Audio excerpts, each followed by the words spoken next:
let me put the S vector up on the screen. So these are the elements in vector S, all right? Now we've talked before that I can extract any element I want. Maybe I want to extract element number 2. So this is element 1, here's element 2. So maybe I have a 4. Maybe the reason I want to extract that is because I want to multiply it times pi. Maybe I have some data and I want to extract element 2 and multiply it times pi, right? Maybe I want to store the result of element 3 multiplied by 2 pi. So this is element 3 from the vector S multiplied by 2 pi. I want to take that result and I want to store it in variable JSON. So now a JSON variable is created that has the value of what I typed in here. It extracts this guy, multiplies by 2 pi, and there you go. So we've talked about how you can extract elements from a vector, which is great. But one thing I want to show you here is that you can actually extract a portion of this vector. So for instance, if you type something like S, and instead of putting 2 and closing it off, what if I put 2, comma 4 or colon 4, right? This tells MATLAB I want to extract elements 2, 3, and 4. It's 2 through 4 inclusive. So when I hit enter, I don't get back a single number. I get 3 numbers back. This is element 2, this is element 3, this is element 4. Notice what I have here for vector S, element 2, element 3, element 4. So I've extracted a portion of that vector, and notice that the answer that I get is a vector. If you look over here, the last answer has brackets around it. It's not just 3 numbers that MATLAB is listing for you, it's putting those 3 numbers in a new vector for you. So everything in MATLAB really is in terms of vectors. I have an original vector, I'm extracting 3 elements from it, it gives it to me expressed in a new vector. So let me clear the screen and show you that again. We'll put this here. If I wanted to extract the elements 1 through 5, you wouldn't do it like this. You would put 1 colon 5. Then what this is going to do is tell MATLAB, okay, go ahead and look at vector S and extract elements 1, 2, 3, 4, and 5 and present that to me. Now, maybe I want to use that subset of elements in a new vector. I'm going to call it Gibson.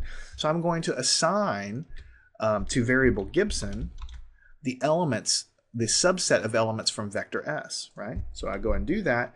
And then Gibson is equal to the subset of elements. Element 1, 2, 3, 4, and 5 are all stored in Gibson.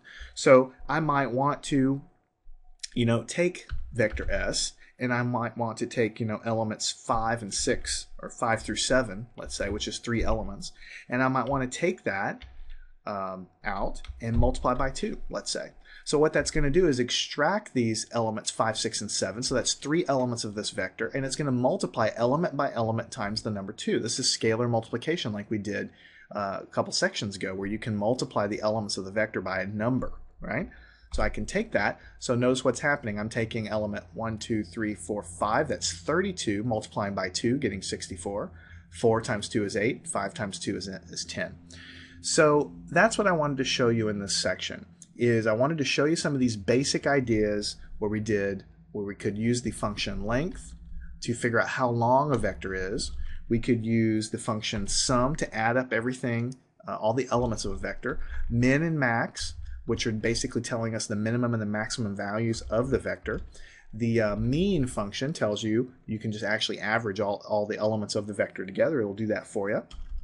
And then very important, figuring out how to extract elements of a vector when you're trying to extract more than one at a time. Maybe you have a broad section of data that has hundreds of elements and you want to extract a subset of it and store it in a new vector, so you would do it like this. And this is all in the context of just typing things into the command window now, but think in the future when you're programming MATLAB. You've imported a bunch of data from some Excel file or something into a vector, and then you're extracting a portion of it out, and then maybe you're going to operate on this little subset vector and do some calculations with it to present your data, maybe.